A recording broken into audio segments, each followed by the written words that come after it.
Politikus Nasdem sebut Jokowi bukan raja, harus izin dulu sebelum melakukan reshuffle. Pak Presiden, apakah ada rencana reshuffle seiring diumumkannya capres dari Nasdem ini? Rencana selalu ada, pelaksanaan nanti diputuskan. Nah, orang tidak perlu sakit hati. Dalam politik itu nggak boleh sakit hati, nggak boleh baper, nggak boleh, biasa aja. Hanya kan meskipun biasa saja, tapi kan tetap ada catatan. Oh begini ya, oh begini cara berpolitiknya. Oh kan tetap ada penilaian. Oh ini kok kurang dewasa. Oh ini kok politiking. Oh ini kok nggak negarawan. Oh ini kok semaunya sendiri, kan tetap ada. Tapi kesiapan kan tetap ada. Bagi kami bahwa statement antitesis Pak Jokowi itu maknanya sangat dalam ya. Perbedaan yang sangat tajam, 360 derajat namanya saja antitesis begitu. Berkaitan dengan kata-kata antitesis, tentu itu juga berkaitan dengan etika politik.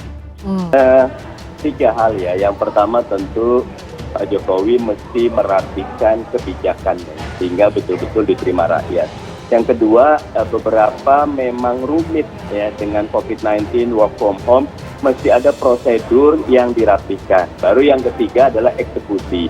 Di bab eksekusi ini Pak Jokowi sendiri yang menyatakan ada menteri yang merasa seperti liburan. Pak Jokowi berkali-kali marah. Sebetulnya nyuwun sewu, marahnya itu menurunkan martabat dari lembaga kepresidenan. Presiden itu nggak perlu marah, ngelirik saja udah mulai takut, cemberut saja mulai takut. Karena itu jangan ragu, jangan bimbang. Mau reshuffle monggo, mau tidak reshuffle monggo. Pastikan seperti yang Pak Jokowi bilang, bukan cuma sen tapi delivered.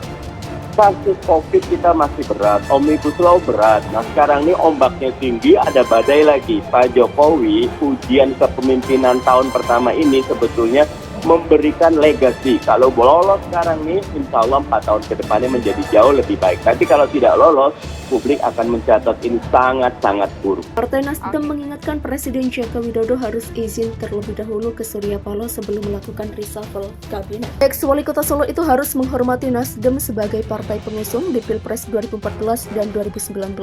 Ketua DPP Partai Nasdem, Effendi Hoiri atau Gus Haim, meminta Jokowi menghormati hak partainya yang telah membantu pemenangan di Pilpres 2014 maupun 2019. Karena Nasdem itu pendukung setia sejak 2014, reshuffle sekarang itu apakah sudah memahami menghormati hak Nasdem sebagai pengusung pendukung diajak misalnya Pak Surya diajak konsultasi. Pak Surya misalnya ditanya, Pak Surya misalnya diberitahu, apakah sudah? Itu yang saya tidak tahu, kata Gus Haim. Gus Haim mengingatkan bahwa Jokowi bukanlah raja, karena itu partai pengusung yang telah membantu memenangkan Jokowi punya hak untuk diajak bicara soal reshuffle. Namun begitu, Gus Haim menyatakan Nasdem tak masalah jika nantinya isu reshuffle tersebut benar. Dia bilang sudah menjadi resiko partai besutan Surya Paloh itu harus didepak karena mendukung Anies Baswedan. Diketahui Jokowi kembali tidak membantah adanya isu reshuffle Kabinet Indonesia Maju. Kali ini ia menyebut reshuffle akan dilakukan besok tanpa menyebutkan tanggal pastinya. Besok, ya besok, bisa Jumat, bisa Senin, bisa Selasa, bisa Rabu, kata Jokowi saat mengunjungi Blok Rokan di Dumai Riau pada Kamis 5 Januari. Sementara itu desakan reshuffle mengalir kuat dari sejumlah politikus PDIP terhadap menteri dari Partai Nasdem. Ketua Dewan Pimpinan Pusat PDIP Jarod Saiful Hidayat mengusulkan supaya pemerintah mengevaluasi Menteri Pertanian Syahrul Yassin Limpo dan Menteri Lingkungan Hidup dan Kehutanan Siti Nurbaya Bakar. Menurutnya, evaluasi dua menteri ini tidak hanya didasarkan pada kinerjanya, namun asal partai menteri tersebut yakni Nasdem juga mempengaruhi usulan reshuffle. Usai mengusung Anies Baswedan sebagai calon presiden 2024, desakan terhadap Partai Nasdem untuk keluar dari koalisi pendukung Jokowi menguat. Satu di antaranya berasal dari PDIP.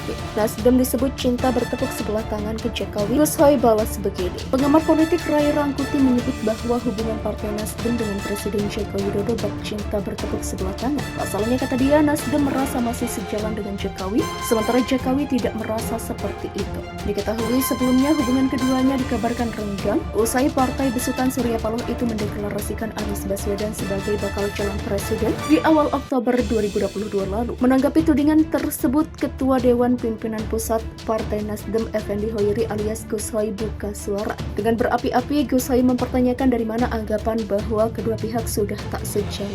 Tidak sejalannya itu di mana? Full kabinetnya prestasi. DPR-nya semua mendukung kebijakannya. Kebijakan